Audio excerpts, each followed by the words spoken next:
ये कहानी है कि स्कूल टीचर अनीता की जो अपने 40s में होती है और अपने पति से सेटिस्फाई न होने के कारण उसे अपने ही स्टूडेंट से प्यार हो जाता है, जिसके बाद ये और कौन कौन सा रायता फैलाती है, आइए मिलके देखते हैं। तो कहानी की शुरुआत होती है अनीता से, जिसका स्कूल में आज पहला दिन होता है। तो वो सभी स्टूडेंट्स को अपना इंट्रोडक्शन देती है और फिर एक एक करके वो उनसे उनके बारे में पूछती है। इसी बीच उन्हीं स्टूडेंट्स में से एक स्टूडेंट जिसका नाम मार्कस रहता है, अनीता जब उससे उसके बारे में पूछती है तो मार्कस कहता है कि उसका औजार 10 इंच का है, जिसे सुनकर पूरी क्लास हंसने लगती है और अनीता अनकंफर्टेबल हो जाती है। इसके बाद हम देखते हैं कि अनीता अपने पति खस्सी और 2 बेटियों के साथ डिनर कर रही होती है, जो खस्सी की पहली वाइफ की बेटियां थी। और रात को जब अनीता खस्सी के साथ गधा मजदूरी करने की सोचती है, तब वो अपने काम में ही मग्न रहता है और उसे सोने के लिए कह देता है। ऐसा पहली बार नहीं था कि खस्सी ने उसके अरमानों पर मुंह दिया हो। दरअसल खस्सी एक बहुत बड़ा लॉयर होता है, जिस वजह से वो अपने काम में ही उलझा रहता है और अनीता खुद को अलोन फील करती है। अगली सुबह स्कूल जाने से पहले अनीता जब मॉर्निंग वॉक पर जाती है तो उसे ऐसा लगता है कि कोई उसका पीछा कर रहा है, और जब वो वापस आती है तो उसके घर के बाहर कोई फूलों का गुलदस्ता रख के चला जाता है और ये बात अनीता को बहुत अजीब लगती है। अब अनीता जब स्कूल में जाती है तो प्रैक्टिस के दौरान मार्कस उसे कॉम्प्लीमेंट देता है कि आज तो मैडम आप एकदम पटाखा लग रही हो, और यहाँ अनीता भी मार्कस को थोड़ी बहुत लाइन देने लगती है। जब मार्कस एक स्टूडेंट से लड़ाई कर लेता है तब उसके मरहम पट्टी करते वक्त दोनों के बीच गपड़ सपड़ का माहौल बन जाता है, पर तब एक स्टूडेंट के आने की वजह से वो दोनों अलग हो जाते हैं। वहीं स्कूल खत्म होने के बाद उसी स्कूल का एक टीचर भी अनीता को पटाने का ट्राई करता है, पर वो उसे इग्नोर कर देती है। जब रात को घर वापस आती है तो उसे एक और फूलों का गुलदस्ता मिलता है, पर इस बार उसे खस्सी ने रिसीव किया था और उसे अनीता पर डाउट होने लगता है कि कोई विदाउट रीजन उनके घर के बाहर फूलों का गुलदस्ता तो नहीं रखेगा ना। पर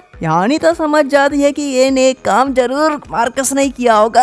अगले दिन जब अनीता मार्कस की स्कूल में लड़ाई की वजह से उसके पेरेंट्स को बुलाती है तो अनीता को पता चलता है कि मार्कस की मॉम ओनी और वो पुराने चड्डी बड्डी हैं। और जब अनीता मार्कस के पेरेंट्स से बात कर रही होती है तब मार्कस अनीता में उंगलबाजी करने लगता है, जिसके बाद अनीता के कुएं में भी बाढ़ आ जाती है। और रात को घर जाते वक्त मार्कस अनीता के पास आता है तो अनीता भी उससे अपना कुआं खुदवा लेती है। इसलिए नहीं देने के कार्यक्रम के बाद अनीता मार्कस के लिए और भी ज्यादा पगला जाती है। वो हर टाइम बस उसी के बारे में सोचने लगती है, यहाँ तक कि जब खस्सी उसे टच भी करता है तो उसमें उसे मार्कस का ही चेहरा दिखता है। और स्कूल में भी अनीता हर जगह मार्कस के आसपास मंडराती रहती है। पर जैसे ही हॉलीडेज शुरू होते हैं तो मार्कस अनीता को इग्नोर करने लगता है और वो उससे ना मिलने के बहाने बनाता है। और इसी बीच अनीता मार्कस के सोशल मीडिया पर देखती है कि वो कहीं बिजी फिजी नहीं है, बल्कि वो किसी नई लड़की के साथ छिनाला कर रहा है, जिस बात से अनीता फ्रस्ट्रेट होने लगती है और खुद को रोक नहीं पाती। अब क्योंकि मार्कस की मॉम ओनी उसकी बेस्ट फ्रेंड होती है तो इसी बात का फायदा उठाकर वो उसके घर पहुंच जाती है और सबसे बात करते टाइम वो बहाना लगाती है कि उसे सूसू जाना है और वहां से उठकर वो मार्कस से मिलने चली जाती है। यहाँ मार्कस भी भड़वा अपने मजे के लिए अनीता से कुछ नहीं कहता, पर अनीता के वापस जाने के बाद ही वो फिर से उसके मैसेज को इग्नोर करने लगता है और अनीता उसे लगातार टेक्स्ट करती रहती है और हर पल किसी निब्बी की तरह उसके रिप्लाई का वेट करती है। इधर खस्सी को भी अनीता पर और भी ज्यादा डाउट होने लगता है, उसे हर पल फोन से चिपका देखकर। इसके कुछ दिनों बाद स्कूल दोबारा रीओपन होता है और अनीता को उम्मीद होती है कि वो फिर से मार्कस से मिलेगी, पर स्कूल में मार्कस की गर्लफ्रेंड अनीता से कहती है कि वो बीमार है तो वो कुछ दिनों तक स्कूल नहीं आएगा, जो सुनने के बाद अनीता के कुएं में भूकंप आ जाता है और वो मार्कस से मिलने के लिए और भी ज्यादा तड़पने लगती है। जब एक दिन खस्सी अनीता को एक पार्टी में लेकर जाता है तो अनीता उसे बिना बताए वहां से रफू चक्कर हो लेती है और सीधा ओनी के पास जाती है और उससे कहती है कि वो मार्कस से मिलने आई है, क्योंकि उसे पता चला है कि उसे दस्त हुए हैं। तो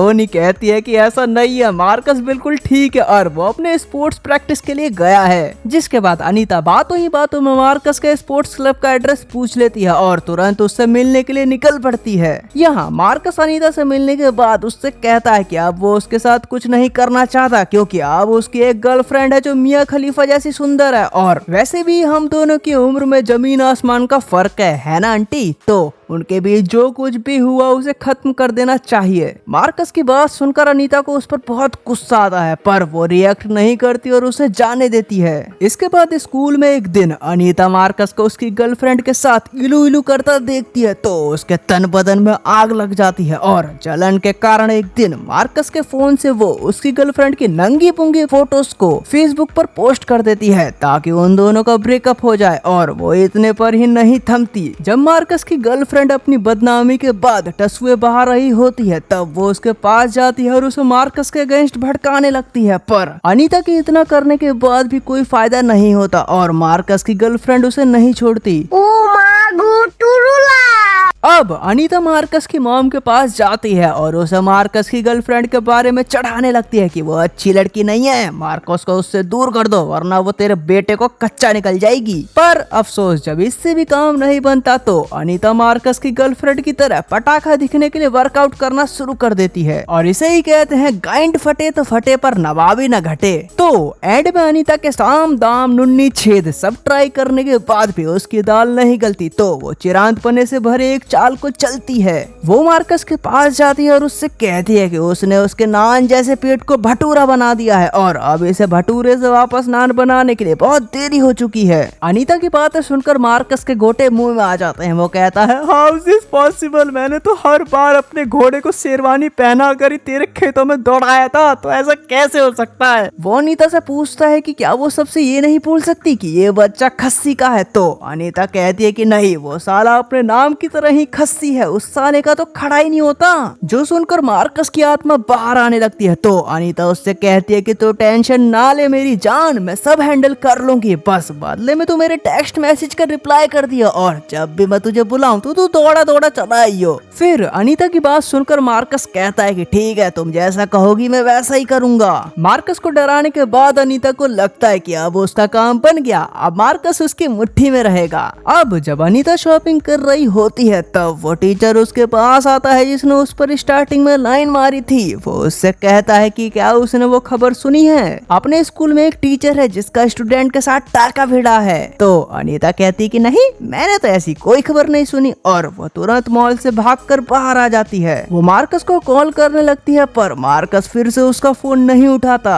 जब अगले दिन अनीता स्कूल से घर के लिए निकलती है तो वो देखती है कि किसी ने उसकी कार पर निब्बी लिख दिया है और अगली सुबह जब वो जॉगिंग से वापस आती है तो देखती है कि खस्सी को भी उसके सारे कांड का पता चल चुका है। और उसी वक्त ओनी भी वहाँ आती है और अनीता से पूछती है कि आखिर उसने ये सब क्यों किया और क्या वो सचमुच प्रेग्नेंट है। तो अनीता कहती है नहीं, जिस पे ओनी उसे धमकाती है कि अगर तू दोबारा मेरे लाल के पास गई तो मैं तेरी बुंड पर गोली मारकर तुझे उड़ा दूंगी। शर्मिंदगी के कारण अनीता अपने घर से भाग जाती है और पूरा दिन एक होटल में गुजारती है। फिर अगले दिन जब वो वापस आती है तो खस्सी उसे घर के अंदर घुसने नहीं देता और उसका सारा सामान गैराज से उसे पकड़ा देता है, जिसके बाद उसे स्कूल से भी निकाल दिया जाता है। पर जाने से पहले मार्कस उसके पास आता है और उससे कहता है कि उसे नहीं पता था कि हमारे गपड़ सपड़ करने से इतना बड़ा रायता फैल जाएगा। फिर एंड में हम देखते हैं कि अनीता गाइंड सा मुंह बनाकर एक बेंच पर अकेली बैठी हुई है, जिसके साथ ये मूवी भी यहीं खत्म हो जाती है। तो दोस्तों कैसी लगी आपको वीडियो बताना जरूर कमेंट करके, और पसंद आई हो तो उसे लाइक करना, शेयर करना और चैनल को सब्सक्राइब भी। मिलते हैं नेक्स्ट वीडियो में, बाय।